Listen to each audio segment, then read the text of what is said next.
ಇವತ್ತು ಭೇಟಿ ಮಾಡಿದ್ರು. ನಾನು ಪರಮೇಶ್ವರ್ ಜೊತೆ ಮಾತಾಡ್ತೀನಿ. ಪರಮೇಶ್ವರ್ ಜೊತೆ ಮಾತಾಡ್ಬಿಟ್ಟು ಟೇಕ್ ಇಟ್.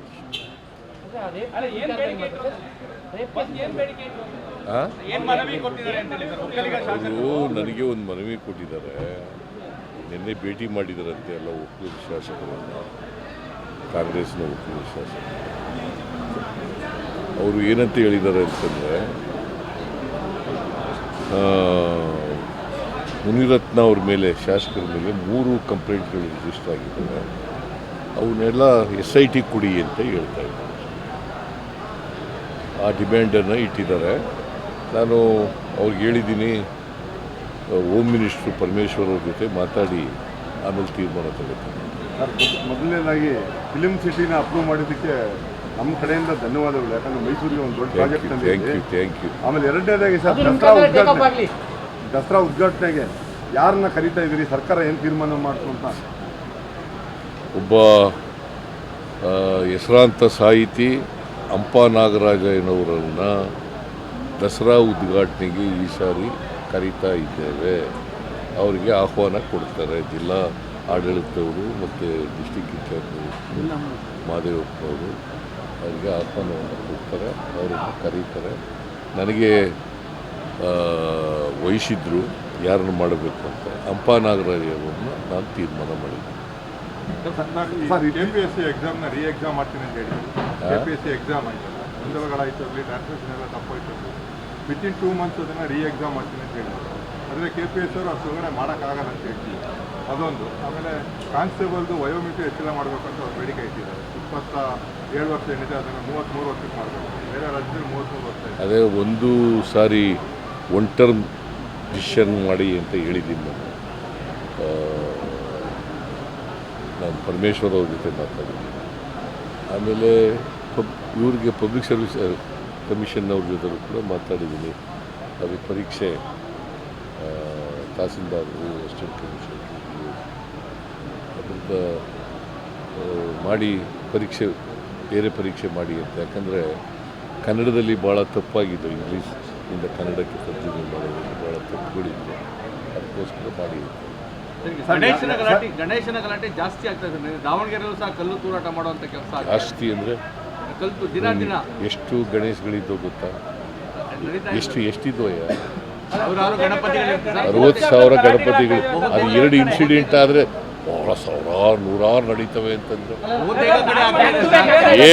ನೀವು ಪ್ರಶ್ನೆ ಕೇಳುವಾಗ ಕರೆಕ್ಟಾಗಿ ಕೇಳಬೇಕು. 2 ಕಡೆ ಆಗಿದ್ದಾವೆ. ನಾಗಮಂಗಲದಲ್ಲಿ ಒಂದಾಗಿದೆ, ದಾವಣಗೆರೆಯಲ್ಲಿ ಒಂದಾಗಿದೆ ಅಲ್ವಾ? ದಾವಣಗೆರೆಯಲ್ಲಿ ಬರೀ ಕಲ್ಲು ತೂರಾಟ ಆಗಿದೆ. ನಾಗಮಂಗಲದಲ್ಲಿ ಅಂಗಡಿಗಳೆಲ್ಲ ಸುಟ್ಟಾಕಿದ್ದಾರೆ. ನಾವು ಅದಕ್ಕೆ ಯಾರು ಪೊಲೀಸ್ನವರ ಫೇಲ್ಯೂರ್ ಇದೆ ಅನ್ನೋದು ಗೊತ್ತಾಗಿದೆ. ಹಾಗಾಗಿ DYSPನ ಇನ್ಸ್ಪೆಕ್ಟರ್ನ ಸಸ್ಪೆಂಡ್ ಮಾಡಿ. ನೋಡಪ್ಪ, ಇವರು BJPಯವರು ಈ ಪ್ರಚೋದನೆ ಮಾಡ್ತಕ್ಕಂಥದ್ದು ಕೋಮು ಗಲಭೆಗಳಾಗಬೇಕಾದ್ರೆ BJPಯವರೇ ಕಾರಣ. ಅವ್ರ ಪ್ರಚೋದನೆಯಿಂದ ಇವೆಲ್ಲ ಆಗ್ತದೆ. ಸರ್, ಇನ್ನೊಂದು ಡಿನೋಟಿಫಿಕೇಶನ್ ಕೇಸು ಕುಮಾರಸ್ವಾಮಿ ಅವ್ರದ್ದು ಬಂದಿದೆ. ನಿನ್ನೆ ಪ್ರೆಸ್ ಕಾನ್ಫರೆನ್ಸ್ ಎಲ್ಲ ಮಾಡಿದ್ದಾರೆ 3 ಜನ ಮಿನಿಸ್ಟ್ರುಗಳು. 2021ರಿಂದ ಲೋಕಾಯುಕ್ತವರು ಇದುವರೆಗೂ ಎನ್ಕ್ವೈರಿ ಮಾಡಿರೋದಕ್ಕೆ ಎಲ್ಲಿ ಒಂದು ಕಡೆ ಪೊಲೀಸ್ ಫೇಲ್ಯೂರ ಸರ್ ಇದು ಅಂತ. ಯಾಕಂದರೆ ಇಂಥ ಒಂದು ಕೇಸಲ್ಲೂ ನೀವು ಎನ್ಕ್ವೈರಿ ಮಾಡಿದೆ ಅಂಥ ಒಂದು ಸಿಸ್ಟಮ್ನ ಯಾಕೆ ಇಟ್ಕೊಂಡಿರ್ಬೇಕು? ಗೊತ್ತಿಲ್ಲ, ನಾನು ನೋಡ್ಬಿಟ್ಟು ಹೇಳ್ತೀನಿ ನಾನು.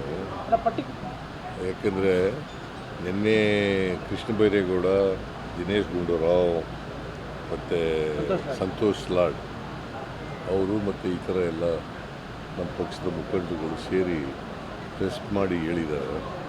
ಸೊ ಅದು ಕುಮಾರಸ್ವಾಮಿ ಮತ್ತು ಯಡಿಯೂರಪ್ಪ ಅವರಿಬ್ಬರ ಕಾಲದಲ್ಲಿ ಆಗಿರ್ತಕ್ಕಂಥದ್ದು. ಸೊ ಅದನ್ನು ನೋಡಬೇಕು, ಫೈಲ್ ತರಿಸಿ ನೋಡಬೇಕು. ಅದ್ರ ಬಗ್ಗೆ ತನಿಖೆ ಇದೆ. ಯಾಕಂದರೆ ಅದು 100 ಎಕರೆದಿರುವಂಥ ಕಾರಣಕ್ಕೋಸ್ಕರವಾಗಿ ತನಿಖೆಗೆ ಆರ್ಡರ್ ಆಗ್ತಾ ಇದೆ. ತನಿಖೆ ಚುರುಕು ಮಾಡುತ್ತಾ ಇದ್ದಾರೆ. ಎಷ್ಟು? 100 ಎಕರೆ ಅಂತ. 100 ಎಕರೆ 1 ಎಕರೆ 11 ಗುಂಟೆ ರೀ, ಸರಿಯಾಗಿ ತಿಳ್ಕ. 1 ಎಕರೆ 11 ಗುಂಟೆ ವ್ಯಾಲ್ಯೂ. ಬಿಕಾಸ್ ಅದು ಭಾಳ ಇಂಪಾರ್ಟೆಂಟ್ ಜಾಗದಲ್ಲಿ ಬೆಲೆ ಬಾಳ್ತಕ್ಕಂಥ ಜಮೀನು. ಅಂಥದ್ದನ್ನು ಡಿನೋಟಿಫೈ ಮಾಡಿದ್ದಾರೆ. ಅದರಲ್ಲೂ ಕುಮಾರಸ್ವಾಮಿಯವರ ಬಾಮೈದನಿಗೆ ಮಾಡಿದ್ದಾರೆ. ಆಮೇಲೆ ಅವ್ರ ಅತ್ತೆ GPA ಹೋಲ್ಡರ್ ಆಗಿದ್ದಾಳೆ. ಸೊ ಅಧಿಕಾರಿಗಳು ಇದು ಬರೋದಿಲ್ಲ, ಸ್ವಾಧೀನ ತಗೊಂಡಾಗಿದೆ, ಇದು ಅವಾರ್ಡ್ ಎಲ್ಲ ಕೊಟ್ಟಾಗಿದೆ ಅಂತ ಹೇಳಿದ್ರು ಮಾಡಿದ್ದಾರೆ. ಮತ್ತು ಯಾರು ಸತ್ತೋಗಿದ್ದಾರೆ ಅವ್ರ ಹೆಸರಿನಲ್ಲಿ ಮಾಡಿದ್ದಾರೆ. ರಾಕೇಶ್ ಸಿಂಗ್ ಕನ್ಫೆಸ್ ಮಾಡ್ಕೊಂಡಿದ್ದಾರೆ. ರಾಕೇಶ್ ಸಿಂಗ್ನು ಹೋಗಿ ಹೇಳಿದಾರಂತೆ. ಹೌದು, ರಾಕೇಶ್ ಸಿಂಗ್. ಆದರೆ ಇಷ್ಟೆಲ್ಲ ಆದ್ರೂ ಸರ್ಕಾರ 2 ವರ್ಷ ಫೈಲ್ ಮೇಲೆ ಕೂರಬೇಕಾಗಿತ್ತು ಸರ್. ಇಂತಹ ಕೇಸ್ಗಳು ನೀವು ಹೇಳೋದು ಕರೆಕ್ಟಾಗಿದೆ. ನಾನು ಫೈಲ್ ನೋಡ್ಬಿಟ್ಟು ಹೇಳ್ತೀನಿ. ಸರ್, ವಿಪಕ್ಷಗಳು ಗಾಜಿನ ಮೇಲೆ ಕೂತು ಕಲ್ಲೊಡೆಯೋ ಕೆಲಸ ಮಾಡ್ತಾ ಇದೆ ಅಂತ ಅನ್ಸುತ್ತಾ ಸರ್? ವಿಪಕ್ಷಗಳು ನಿಮಗೇನು ಅನ್ಸುತ್ತೆ? ನಿಮಗೇನು ಅನ್ಸುತ್ತೆ ಹೇಳಪ್ಪ. ನಮಗೆ ಕೇಳ್ತಾ ಇದ್ದಾರೆ. ನನಗೆ ಕೇಳೋದಿರ್ಲಿ, ನಾನು ರಾಜಕೀಯ ನೀನು ಹೇಳು. ನೀನು you are not a politician. ನಿನಗೇನು ಅನ್ಸುತ್ತೆ? ಪಕ್ಷದವ್ರು ಹಂಗೆ ಮಾಡ್ತಾ ಇದಾರೆ ಅನ್ಸುತ್ತೆ ಸರ್ ನನಗೆ. ಇಬ್ರು ಗಾಜಿನ ಮೇಲೆ ಕೂತ್ಕೊಂಡು ಅವ್ರ ಮೇಲೆ ಇವ್ರ ಮೇಲೆ ಅವ್ರು ಮಾಡ್ತಾ ಇದ್ದಾರೆ. ಎಲ್ಲಿ ನಾವು ಎಲ್ಲಿ ಮಾಡಿದ್ವಿ? ಆರೋಪಗಳು ಮಾಡ್ತಾರೆ. ಎಲ್ಲಿ ಮಾಡಿದೀವಿ ಏನ್ರಿ? ಆರೋಪ ಯಾವುದ್ರಲ್ಲಿ ಮಾಡಿದೀವಿ? ಕುಮಾರಸ್ವಾಮಿ ಅವರು ಅದನ್ನೇ ಹೇಳ್ತಾರೆ. Kumaraswamy always A hit and run case. ಯಾವತ್ತೂ ಕೂಡ ಅವರು ಲಾಜಿಕಲ್ ಹಿಡಿದು ತಗೊಂಡು ಹೋಗಿರೋದು ಇವತ್ತಿನವ್ರಿಗೆ ನಿದರ್ಶನ ಇಲ್ಲ. ಬೀಯಿಂಗ್ ಎ ಮಿನಿಸ್ಟರ್ ಜವಾಬ್ದಾರಿಯಿಂದ ಮಾತಾಡಬೇಕಲ್ವ? ಇಸ್ ಎ ಕ್ಯಾಬಿನೆಟ್ ಮಿನಿಸ್ಟರ್ ಕೇಂದ್ರದಲ್ಲಿ. ಈ ಶುಡ್ ಸ್ಪೀಕ್. ಅದು ಸತ್ಯನಾ ಇಲ್ವಾ ಅಂತ ತಿಳ್ಕೊಂಡು ಮಾತಾಡಬೇಕಲ್ವಾ? ಬಟ್ ಅವ್ರು ಹೇಳ್ತಾರೆ ಡಾಕ್ಯುಮೆಂಟ್ ಓದಕ್ಕೆ ಬಂದಿಲ್ಲ ಸಚಿವರಿಗೆ ಅಂತ. ಕನ್ನಡ ಡಾಕ್ಯುಮೆಂಟ್ಗಳೇ ಓದಕ್ಕೆ ಬಂದಿಲ್ಲ, ಹಂಗಾಗಿ ಈ ಥರದ್ದು ಅಲಿಗೇಷನ್ ಮಾಡ್ತಾ ಇದ್ದಾರೆ ಮೇಲೆ. ಯಾರು ಡಾಕ್ಯುಮೆಂಟ್ ಓದಕ್ಕೆ ಬಂದಿಲ್ವೋ? ಪ್ರೊಡ್ಯೂಸ್ ಮಾಡಿದಾರಲ್ಲ, ನೀನು ಓದ್ಕೊಂಡಿದ್ಯಾ? ನಾವು ಓದ್ಕೊತೀವಿ. ಅಲ್ಲಪ್ಪ, ನೀನು ದಾಖಲಾತಿಗಳು ಪ್ರೊಡ್ಯೂಸ್ ಮಾಡಿರೋದು. ಇಲ್ಲ ನಾವು ಓದಿಲ್ಲ. ಮತ್ತೆ ನಿನ್ನೆ ಭೇಟಿ ಮಾಡಿದಾರಂತೆ ಎಲ್ಲ ಒಕ್ಕಲಿಗ ಶಾಸಕರನ್ನು, ಕಾಂಗ್ರೆಸ್ನ ಒಕ್ಕಲಿಗ ಶಾಸಕರು. ಅವರು ಏನಂತ ಹೇಳಿದ್ದಾರೆ ಅಂತಂದರೆ, ಮುನಿರತ್ನ ಅವ್ರ ಮೇಲೆ, ಶಾಸಕರ ಮೇಲೆ 3 ಕಂಪ್ಲೇಂಟ್ಗಳು ರಿಜಿಸ್ಟರ್ ಆಗಿದ್ದಾವೆ. ಅವನ್ನೆಲ್ಲ SIT ಕೊಡಿ ಅಂತ ಹೇಳ್ತಾ ಇದ್ದಾರೆ. ಆ ಡಿಮ್ಯಾಂಡನ್ನು ಇಟ್ಟಿದ್ದಾರೆ. ನಾನು ಅವ್ರಿಗೆ ಹೇಳಿದ್ದೀನಿ, ಹೋಮ್ ಮಿನಿಸ್ಟ್ರು ಪರಮೇಶ್ವರ್ ಅವ್ರ ಜೊತೆ ಮಾತಾಡಿ ಆಮೇಲೆ ತೀರ್ಮಾನ ತಗೋತೀನಿ. ಮೊದಲನೇದಾಗಿ ಫಿಲಿಂ ಸಿಟಿನ ಅಪ್ರೂವ್ ಮಾಡಿದ್ದಕ್ಕೆ ನಮ್ಮ ಕಡೆಯಿಂದ ಧನ್ಯವಾದಗಳು. ಯಾಕಂದ್ರೆ ಮೈಸೂರಿಗೆ ಒಂದು ದೊಡ್ಡ ಪ್ರಾಜೆಕ್ಟ್ ಥ್ಯಾಂಕ್ ಯು. ಆಮೇಲೆ ಎರಡನೇದಾಗಿ ಸರ್, ದಸರಾ ಉದ್ಘಾಟನೆಗೆ ಯಾರನ್ನ ಕರೀತಾ ಇದ್ದೀರಿ? ಸರ್ಕಾರ ಏನು ತೀರ್ಮಾನ ಮಾಡ್ತು ಅಂತ? ಒಬ್ಬ ಹೆಸರಾಂತ ಸಾಹಿತಿ ಹಂಪಾ ನಾಗರಾಜಯ್ಯನವರನ್ನು ದಸರಾ ಉದ್ಘಾಟನೆಗೆ ಈ ಸಾರಿ ಕರೀತಾ ಇದ್ದೇವೆ. ಅವರಿಗೆ ಆಹ್ವಾನ ಕೊಡ್ತಾರೆ ಜಿಲ್ಲಾ ಆಡಳಿತವರು ಮತ್ತು ಡಿಸ್ಟಿಕ್ ಇನ್ಚಾರ್ಜ್ ಮಾದೇವಪ್ಪನವರು. ಅವರಿಗೆ ಆಹ್ವಾನವನ್ನು ಕೊಡ್ತಾರೆ, ಅವರನ್ನು ಕರೀತಾರೆ. ನನಗೆ ವಹಿಸಿದ್ರು ಯಾರನ್ನು ಮಾಡಬೇಕು ಅಂತ. ಹಂಪಾ ನಾಗರಾಜಯ್ಯನವ್ರನ್ನ ನಾನು ತೀರ್ಮಾನ ಮಾಡಿದ್ದೆ. KPSC ಎಕ್ಸಾಮ್ನ ಎಕ್ಸಾಮ್ ಮಾಡ್ತೀನಿ ಅಂತ ಹೇಳಿದ್ರು. KPSC ಎಕ್ಸಾಮ್ ಆಯ್ತಲ್ಲ, ಗೊಂದಲಗಳಾಯಿತು ಅಲ್ಲಿ, ಟ್ರಾನ್ಸ್ಲೇಷನ್ ಎಲ್ಲ ತಪ್ಪಾಯ್ತು. ವಿತಿನ್ 2 ಮಂತ್ಸ್ ಅದನ್ನು ಎಕ್ಸಾಮ್ ಮಾಡ್ತೀನಿ ಅಂತ ಹೇಳಿದ್ರು. ಆದರೆ KPSC ಅವರು ಅಷ್ಟು ಒಳಗಡೆ ಮಾಡೋಕ್ಕಾಗಲ್ಲ ಅಂತ ಹೇಳ್ತೀವಿ. ಅದೊಂದು. ಆಮೇಲೆ ಕಾನ್ಸ್ಟೇಬಲ್ದು ವಯೋಮಿತಿ ಹೆಚ್ಚಳ ಮಾಡಬೇಕಂತ ಅವ್ರು ಬೇಡಿಕೆ ಇಟ್ಟಿದ್ದಾರೆ. 27 ವರ್ಷ ಏನಿದೆ ಅದನ್ನು 33 ವರ್ಷಕ್ಕೆ ಮಾಡಬೇಕು. ಬೇರೆ ರಾಜ್ಯದಲ್ಲಿ 33 ವರ್ಷ ಇದೆ. ಅದೇ ಒಂದು ಸಾರಿ ಒನ್ ಟರ್ಮ್ ಡಿಸಿಷನ್ ಮಾಡಿ ಅಂತ ಹೇಳಿದ್ದೀನಿ ನಾನು ಪರಮೇಶ್ವರ್ ಅವ್ರ ಜೊತೆ ಮಾತಾಡಿದ್ದೀನಿ. ಆಮೇಲೆ ಇವ್ರಿಗೆ ಪಬ್ಲಿಕ್ ಸರ್ವಿಸ್ ಕಮಿಷನ್ನವ್ರ ಜೊತೆ ಕೂಡ ಮಾತಾಡಿದ್ದೀನಿ. ಅದು ಪರೀಕ್ಷೆ ತಹಸೀಲ್ದಾರರು, ಅಸಿಸ್ಟೆಂಟ್ ಕಮಿಷನರ್ ಅದರಿಂದ ಮಾಡಿ ಬೇರೆ ಪರೀಕ್ಷೆ ಮಾಡಿ ಅಂತ. ಯಾಕಂದರೆ ಕನ್ನಡದಲ್ಲಿ ಭಾಳ ತಪ್ಪಾಗಿದೆ. ಇಂಗ್ಲೀಷಿಂದ ಕನ್ನಡಕ್ಕೆ ತರ್ಜುಮೆ ಮಾಡೋದು ಭಾಳ ತಪ್ಪುಗಳಿತ್ತು. ಅದಕ್ಕೋಸ್ಕರ ಮಾಡಿ. ಗಣೇಶನ ಗಲಾಟೆ ಜಾಸ್ತಿ ಆಗ್ತಾ ಇದೆ. ದಾವಣಗೆರೆಯಲ್ಲೂ ಸಹ ಕಲ್ಲು ತೂರಾಟ ಮಾಡುವಂಥ ಕೆಲಸ ಜಾಸ್ತಿ ಅಂದರೆ ಕಲ್ಲು ದಿನ ಎಷ್ಟು ಗಣೇಶಗಳಿದ್ದೋ ಗೊತ್ತಾ? ಎಷ್ಟಿದ್ವಯ್ಯ? 60,000 ಗಣಪತಿಗಳು. ಅದು 2 ಇನ್ಸಿಡೆಂಟ್ ಆದರೆ ಭಾಳ ನೂರಾರು ನಡೀತವೆ ಅಂತಂದ್ರೆ ನೀವು ಪ್ರಶ್ನೆ ಕೇಳುವಾಗ ಕರೆಕ್ಟಾಗಿ ಕೇಳಬೇಕು. 2 ಕಡೆ ಆಗಿದ್ದಾವೆ. ನಾಗಮಂಗಲದಲ್ಲಿ ಒಂದಾಗಿದೆ, ದಾವಣಗೆರೆಯಲ್ಲಿ ಒಂದಾಗಿದೆ ಅಲ್ವಾ? ದಾವಣಗೆರೆಯಲ್ಲಿ ಬರೀ ಕಲ್ಲು ತೂರಾಟ ಆಗಿದೆ. ನಾಗಮಂಗಲದಲ್ಲಿ ಅಂಗಡಿಗಳೆಲ್ಲ ಸುಟ್ಟಾಕಿದ್ದಾರೆ. ನಾವು ಅದಕ್ಕೆ ಯಾರು ಪೊಲೀಸ್ನವರ ಫೇಲ್ಯೂರ್ ಇದೆ ಅನ್ನೋದು ಗೊತ್ತಾಗಿದೆ. ಹಾಗಾಗಿ DYSPನ ಇನ್ಸ್ಪೆಕ್ಟರ್ನ ಸಸ್ಪೆಂಡ್ ಮಾಡಿದ್ವಿ. ಯಾಕಂದ್ರೆ ಮುಂದೆ ಚಿತ್ರದುರ್ಗದಲ್ಲೂ ಕೂಡ ಇದೆ ಮತ್ತು ಬೇರೆ ಕಡೆಗಳಲ್ಲೂ ಕೂಡ ಇದೆ. ಬೇರೆ ಕಡೆ ನೋಡಪ್ಪ. ಗಣಪತಿ ವಿಸರ್ಜನೆ ಇರುತ್ತೆ ಅಂತ. ಇವರು ಬಿ ಜೆ ಪಿಯವರು ಈ ಪ್ರಚೋದನೆ ಮಾಡ್ತಕ್ಕಂಥದ್ದು ಕೋಮು ಗಲಭೆಗಳಾಗಬೇಕಾದ್ರೆ ಬಿ ಜೆ ಪಿಯವರೇ ಕಾರಣ.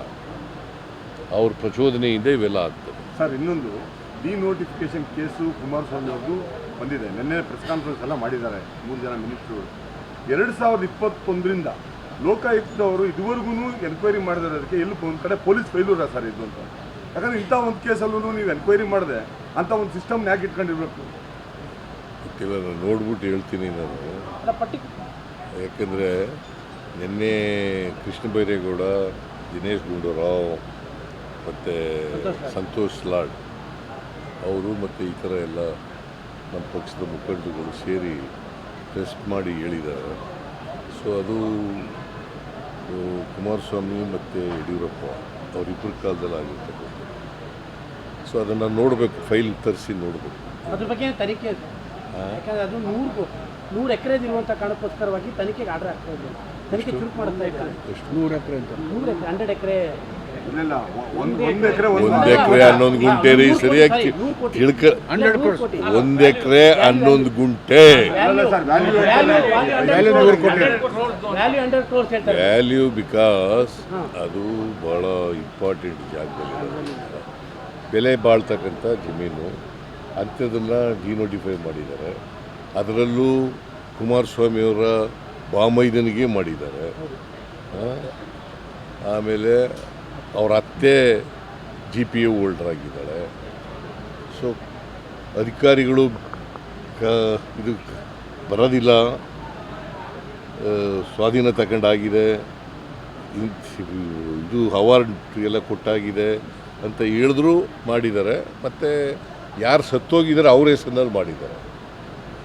ರಾಕೇಶ್ ಸಿಂಗ್ ಕನ್ಫ್ಯೂಸ್ ಮಾಡ್ಕೊಂಡಿದ್ದಾರೆ. ರಾಕೇಶ್ ಸಿಂಗ್ನು ಹೋಗಿ ಹೇಳಿದಾರಂತೆ. ಹೌದು, ರಾಕೇಶ್ ಸಿಂಗ್. ಆದರೆ ಇಷ್ಟೆಲ್ಲ ಆದ್ರೂ ಸರ್ಕಾರ 2 ವರ್ಷ ಫೈಲ್ ಮೇಲೆ ಕೂಡಬೇಕಾಗಿತ್ತು ಸರ್. ಇಂಥ ಕೇಸ್ಗಳಲ್ಲೂ ನೀವು ಹೇಳೋದು ಕರೆಕ್ಟ್ ಆಗಿದೆ. ನಾನು ಫೈಲ್ ನೋಡ್ಬಿಟ್ಟು ಹೇಳ್ತೀನಿ. ಸರ್ ವಿಪಕ್ಷಗಳು ಗಾಜಿನ ಮೇಲೆ ಕೂತು ಕಲ್ಲೊಡೆಯೋ ಕೆಲಸ ಮಾಡ್ತಾ ಇದೆ ಅಂತ ಅನ್ಸುತ್ತಾ ಸರ್? ವಿಪಕ್ಷಗಳು ನಿಮ್ಗೇನು ಅನ್ಸುತ್ತೆ? ನಿಮ್ಗೇನು ಅನ್ಸುತ್ತೆ ಹೇಳಪ್ಪ. ನಮಗೆ ಕೇಳ್ತಾ ಇದ್ದಾರೆ ಸರ್. ನನಗೆ ಕೇಳೋದಿರಲಿ, ನಾನು ರಾಜಕೀಯ ನೀನು ಹೇಳು. ನೀನು you are not a politician. ನಿನಗೇನು ಅನ್ಸುತ್ತೆ? ಪಕ್ಷದವ್ರು ಹಂಗೆ ಮಾಡ್ತಾ ಇದಾರೆ ಅನ್ಸುತ್ತೆ ಸರ್ ನನಗೆ. ಇಬ್ರು ಗಾಜಿನ ಮೇಲೆ ಕೂತ್ಕೊಂಡು ಅವ್ರ ಮೇಲೆ ಇವ್ರ ಮೇಲೆ ಅವ್ರು ಮಾಡ್ತಾ ಇದ್ದಾರೆ. ಎಲ್ಲಿ ನಾವು ಎಲ್ಲಿ ಮಾಡಿದ್ವಿ? ಎಲ್ಲ ಆರೋಪಗಳು ಮಾಡ್ತಾರೆ. ಎಲ್ಲಿ ಮಾಡಿದೀವೇನ್ರಿ? ಆರೋಪ ಯಾವುದ್ರಲ್ಲಿ ಮಾಡಿದೀವಿ ರೀ? ಕುಮಾರಸ್ವಾಮಿ ಅವರು ಅದನ್ನೇ ಹೇಳ್ತಾರೆ. ನಮ್ದು Kumaraswamy always A hit and run case. ಯಾವತ್ತೂ ಕೂಡ ಅವರು ಲಾಜಿಕಲ್ ಹಿಡಿದು ತಗೊಂಡು ಹೋಗಿರೋದು ಇವತ್ತಿನವ್ರಿಗೆ ನಿದರ್ಶನ ಇಲ್ಲ. ಬೀಯಿಂಗ್ ಎ ಮಿನಿಸ್ಟರ್ ಜವಾಬ್ದಾರಿಯಿಂದ ಮಾತಾಡಬೇಕಲ್ವ? ಇಸ್ ಎ ಕ್ಯಾಬಿನೆಟ್ ಮಿನಿಸ್ಟರ್ ಕೇಂದ್ರದಲ್ಲಿ. ಈ ಶುಡ್ ಸ್ಪೀಕ್. ಅದು ಸತ್ಯನಾ ಇಲ್ವಾ ಅಂತ ತಿಳ್ಕೊಂಡು ಮಾತಾಡ್ಬೇಕಲ್ವಾ? ಬಟ್ ಅವ್ರು ಹೇಳ್ತಾರೆ ಡಾಕ್ಯುಮೆಂಟ್ ಓದಕ್ಕೆ ಬಂದಿಲ್ಲ ಸಚಿವರಿಗೆ ಅಂತ. ಕನ್ನಡ ಡಾಕ್ಯುಮೆಂಟ್ಗಳೇ ಓದಕ್ಕೆ ಬಂದಿಲ್ಲ, ಹಂಗಾಗಿ ಈ ಥರದ್ದು ಅಲಿಗೇಷನ್ ಮಾಡ್ತಾ ಇದ್ದಾರೆ ಮೇಲೆ. ಯಾರು ಕುಮಾರಸ್ವಾಮಿ ಡಾಕ್ಯುಮೆಂಟ್ ಓದಕ್ಕೆ ಬಂದಿಲ್ವ? ಪ್ರೊಡ್ಯೂಸ್ ಮಾಡಿದಾರಲ್ಲ, ನೀನು ಓದ್ಕೊಂಡಿದ್ಯಾ? ನಾವು ಅಲ್ಲಪ್ಪ, ನೀನು ದಾಖಲಾತಿಗಳು ಓದ್ಕೊಂಡಿದ್ದು ಪ್ರೊಡ್ಯೂಸ್ ಮಾಡಿರೋದು. ಇಲ್ಲ ನಾವು ಓದಿಲ್ಲ. ಮತ್ತೆ ಓದ್ಕೋ. ಅದಲ್ಲ ಅವ್ರು ಹೇಳ್ತಾರೆ